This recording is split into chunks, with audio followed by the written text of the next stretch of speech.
Yan po guys. Pinagkaguluhan po. Kasi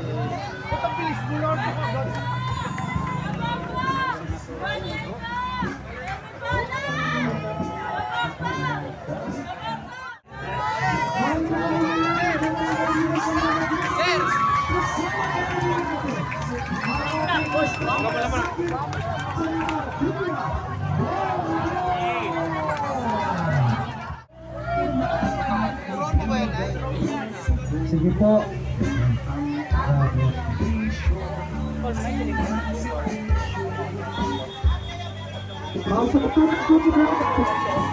Upo tayo, upo.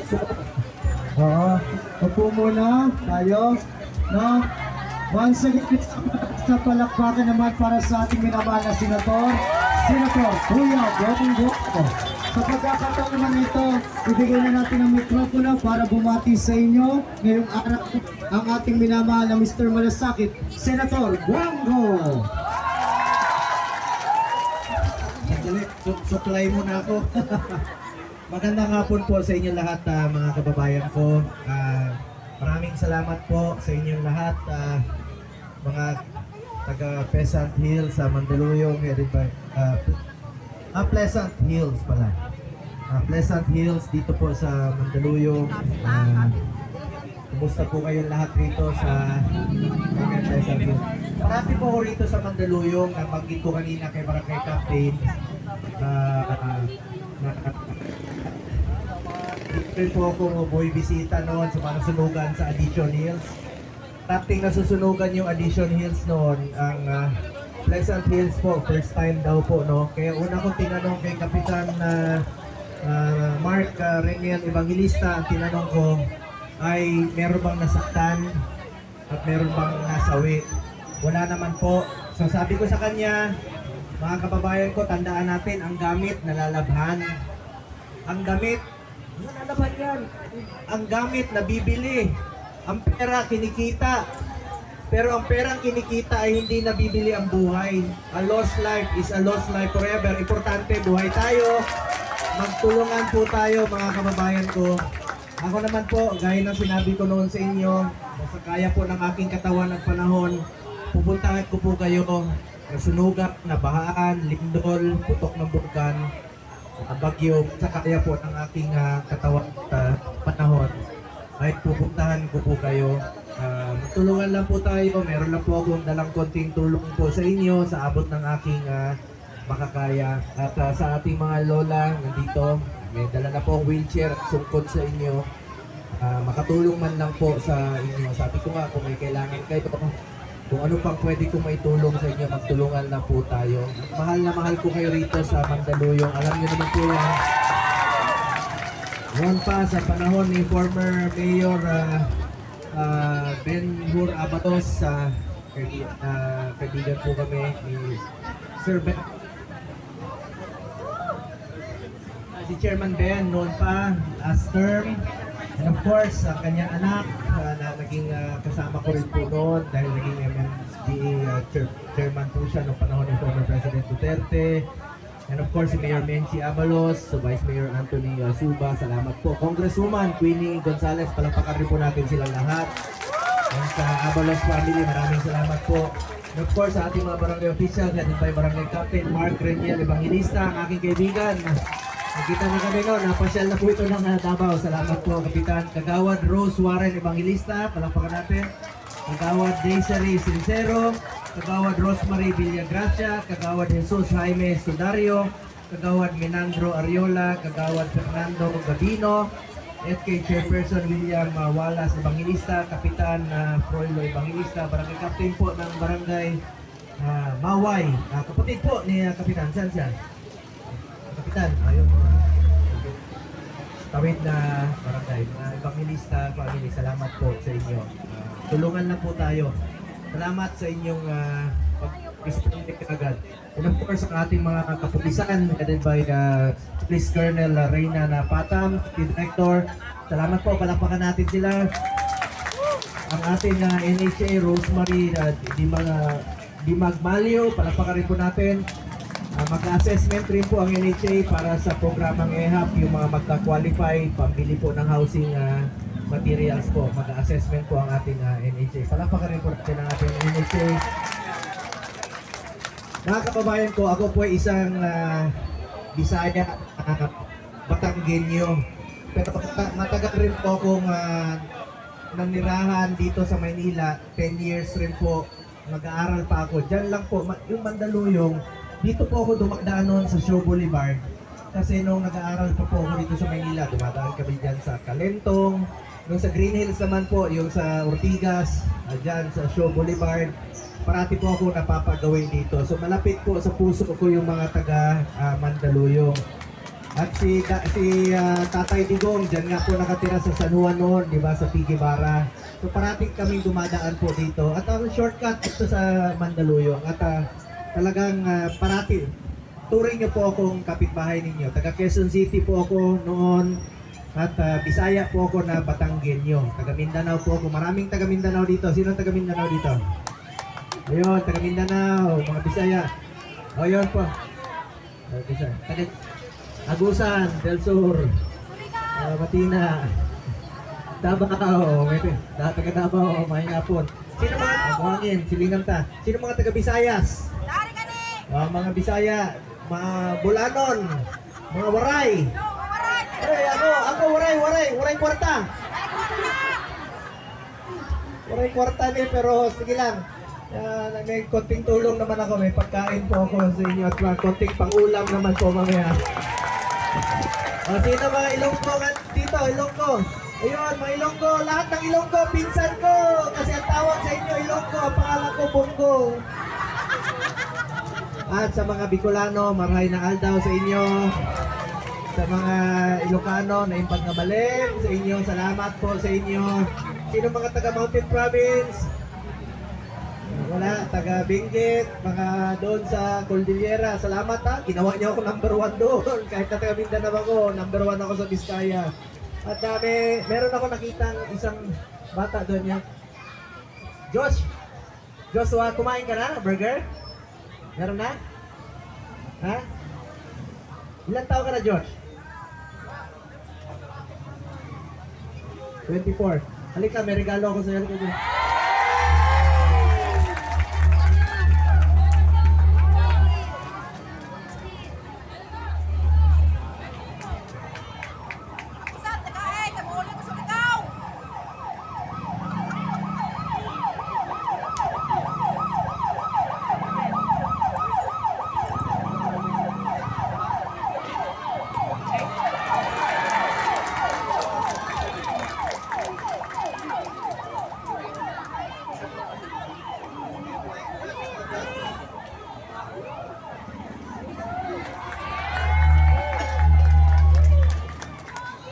Saka huwag kayo mag-agawan. May sumisigaw kanina naghingi ng bola. So lahat kayo, lahat ng pamilyang nasunugan, may dala akong bola sa inyo. Ang problema nyo na lang, dalawa lang yung ring nyo. Paano nyo paghatiin? Magunahan kayo. At saka yung ibang bola, walang hangin, okay lang? Meron kayong vulcanizing dito? Kung wala kayong vulcanizing, hanapin nyo yung mga kapitbahay nyo. Sino malaking tiyan, ipaihit nyo. Para lumiit yung tiyan. Anyway, salamat po. At meron na po akong konting tulong sa inyo ngayong araw na ito. May dala po akong grocery, balde, no? Para magamit nyo po itong balde. Pag-igib na rin po. At may konting ulam lang po. Pambili ng ulam mamaya. At may dala rin po akong mga t-shirt. Burger, kumain na kayo? Buti pa kayo. Ako hindi pa ako makain.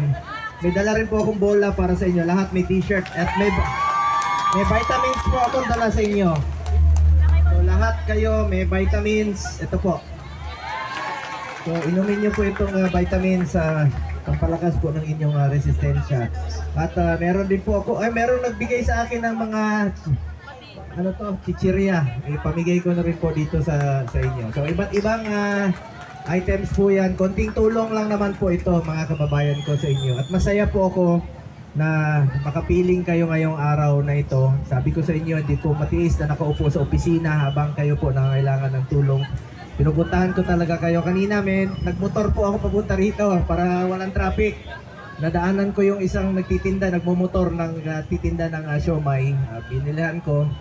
Sabi ko sa kanya na tangkilikin natin ang sariling atin, tulungan natin yung mga nagtitinda po. Kung may mga nagtitinda dyan sa labas, meron ba? Meron, okay na, bilhin natin, bigay natin dito. Anyway, gusto nyo magparapol din ako? Sige po, may paparapol ako sa inyo na isang bisikleta. Saan yung bike?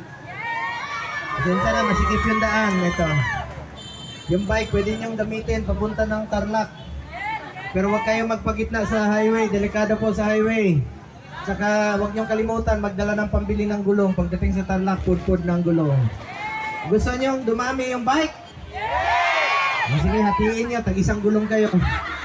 Dahil gagawin ko na lang 2 bike para marapol niya, 2 bike po.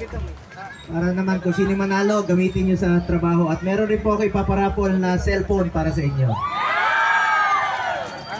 Itong cellphone, pwede nyo gamitin sa pagtawag, pero ang sasagot, ako lang, hello. Biro lang. At may paparapol din ako ng sapatos at panglalaki at sapatos na pang babae po sa inyo. Mga kababayan ko, ako po inyong senador, patuloy na magsiservisyo sa inyo. Ako naman po ay sipag, pagmamalasakit at pagsiservisyo pwede kong ialay sa inyo lahat mga kababayan ko. Alam niyo naman, sa loob ng 6 na taon na naging senador po ako, chairman po ako ng health doon. Ngayon, vice chairperson na po ako. 3 po ang aking naging prioridad. Malasakit Center, Super Health Center at Regional Specialty Center. Malasakit Center, meron po kayo dito sa Mandaluyong, di ba? At itong Regional Specialty Center, yung mga heart center, kidney center, ilalagay na sa mga DOH hospital sa buong Pilipinas. Isinabatas natin. Chairman din po ako ng Committee on Sports sa Senado. Congratulations sa ating mga atleta. Meron na tayong 37 gold. Suportahan natin ang ating mga atleta. At naniniwala po ako na isang paraan po na ilayo natin ang mga kabataan sa masasamang bisyo, di ba? Get into sports, stay away from drugs to keep us healthy and fit. Meron na tayong eskwelahan sa New Clark City. Pwede na mag-aral at the same time mag-training ang student athletes. National Academy of Sports. Pangatlo ko pong naging prioridad, chairman po ako ng Committee on Youth sa mga kabataan. Kayo po ang kinabukasan ng bayang ito at patuloy ko pong susuportahan ang mga panukalang batas na makakatulong sa edukasyon tulad ng free tertiary education na pinasa nung panahon ni Pangulong Duterte, libreng edukasyon. Nag-file din po ako ng expanded free tertiary education para sa ating mga kabataan. May pagpipilian sila. Napakahalaga po ng edukasyon ng ating mga kabataan. Sila po ang kinabukasan ng bayang ito. At ang edukasyon, dala-dala natin yan hanggang sa pagtanda po natin. Yun po, ito na yung mga dala ko ngayong araw na ito. Mamimigay po ako mamaya. So maraming salamat po sa inyong lahat mga taga Mandaluyong. Bukas ang aking opisina para sa inyong lahat. Mahal na mahal ko kayo rito. Meron bang may birthday dito?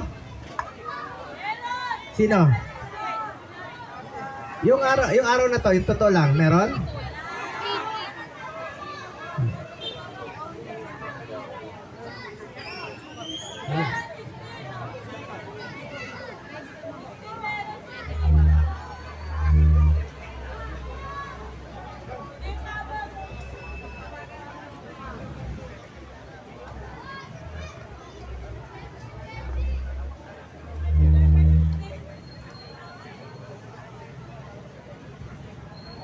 Walang may birthday?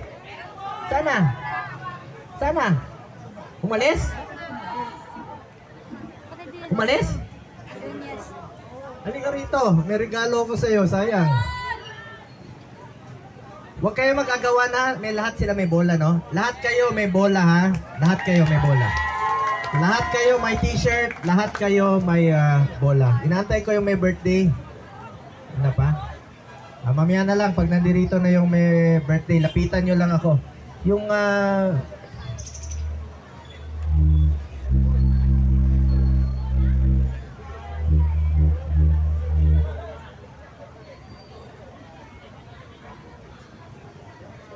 wala na. So maraming salamat sa inyong lahat.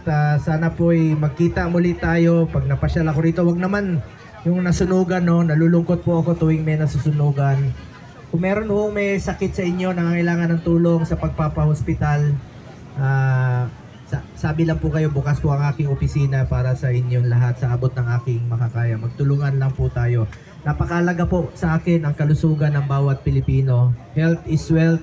At ang kalusugan ay katumbas po yan ng buhay ng bawat Pilipino. Magtulungan lang tayo. Lalong-lalo na po yung mga senior citizens natin. Wag po kayong magatubiling lumapit sa akin. Tawagin nyo lang akong Kuya Bongo ninyo. Kahit saan tayo magkita, tawagin nyo akong Kuya Bongo. Pero may pakiusap ako sa inyo. Ma'am, huwag mo naman akong tawagin kuya. Siyempre, pag mas matanda po kayo sa akin. 51 na po ako. Puti na tong buhok ko, pero mas matanda kayo sa akin. Bongo lang po. Napakadaling tandaan ang pangalan ko. Pumunta kayo dyan sa kanto. Pag traffic, ano yung maalala nyo? Go. Pag gutom kayo, bibili kayo ng manok. Chokes to? Anong pangalan ng dating presidente? Rodri? Ang paborito naming ulam, mong. Kita nyo? May pakiusap ako sa inyo ha. Ipagdasal po natin si Tatay Digong, ang kanyang kalusugan at ang kanyang kaligtasan po. Ang pakiusap ko sa inyo, nagserbisyo po yun sa atin sa 6 na taon ng buong pagmamahal sa ating kapwa Pilipino. Pagdasal po natin si Tatay Digong. 80 years old na po yun. Mahirap po mag-isa sa ibang bansa na nag-iisa lang po siya. Hindi sanay yun. Ang paborito nun, munggo.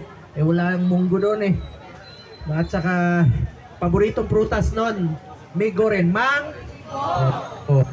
Pag mainit ang panahon, tayo ay mali. Ang tawag sa mainit sa alak, laseng. Hoy mga laseng, huwag magmaneho pag nakainom. Yung mga lasenggo, huwag magmaneho pag nakainom. Delikado yan. Pag may nangyari sa inyo, ako maalala nyo, pag kayo ay na. Kita nyo? Puro goal lang maalala nyo. Anong paborito nating araw? Walang trabaho. Ling. Sa Bisaya, Duming. Kita nyo? Puro na kayong gogo. Ayoko matraffic. Sabi ko kanina, pabantihin nyo yung mga sasakyan dyan. Huwag kayong mag-traffic. Huwag tayong makaharang po. Ayoko nakakaharang tayo. Gusto ko tuloy-tuloy yung dalo ng trapiko. So sa mga taga Pleasant Hills, Mandaluyong City, meron lang po akong sasabihin sa inyo. Sana po'y maalala ninyo sa mahabang panahon ito.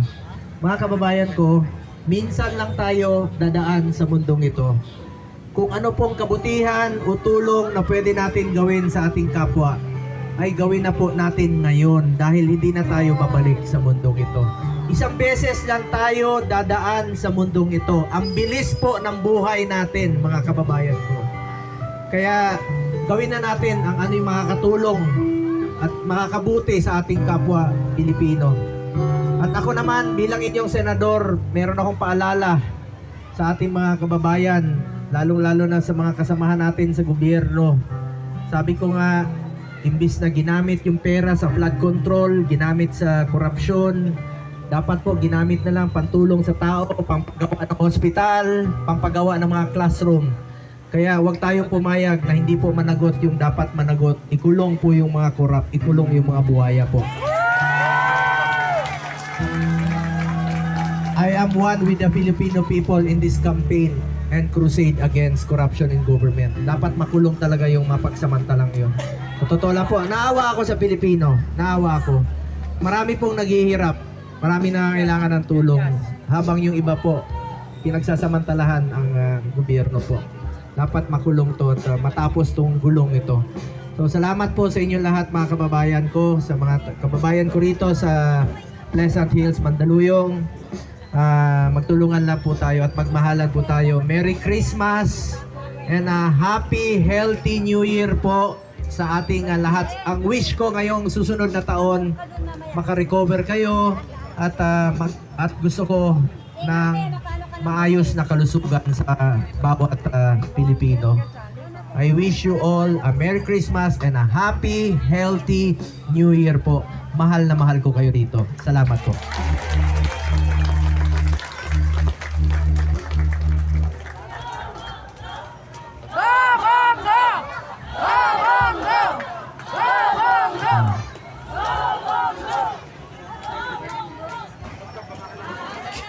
Muli sa malakas na palakpakan para sa ating minamahal na Mr. Malasakit, Senator Go!